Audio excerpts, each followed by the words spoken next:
All right, our next question also comes from the Instagram. Bay7655 asks, what's your best advice to someone who is doubting God? Doubt is always going to be easier to create than belief.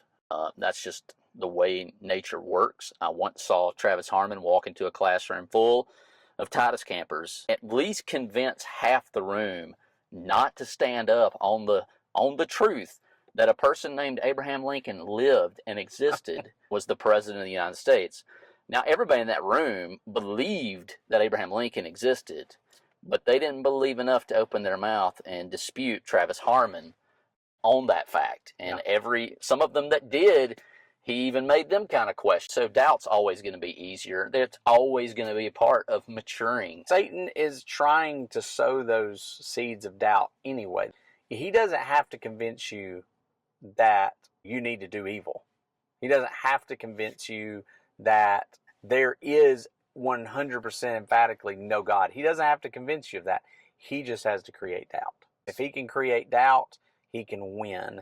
And it's a tool he uses, but it's also a tool I think that God uses to help us get closer to him, or at least he can overcome that if you turn to him, turn to his people, you try to evaluate, you keep studying, then a lot of times it's going to cause the growth of your faith. I know that oftentimes suffering and pain, that's why our podcast exists, is a reason people use to create doubt in God. But I always kind of come back with, well, we may have to explain pain and suffering and grief, but without a God, they have to explain everything else. That's right. Why does the sun work the way it works? Why does oxygen, why do our eyes work the way they work?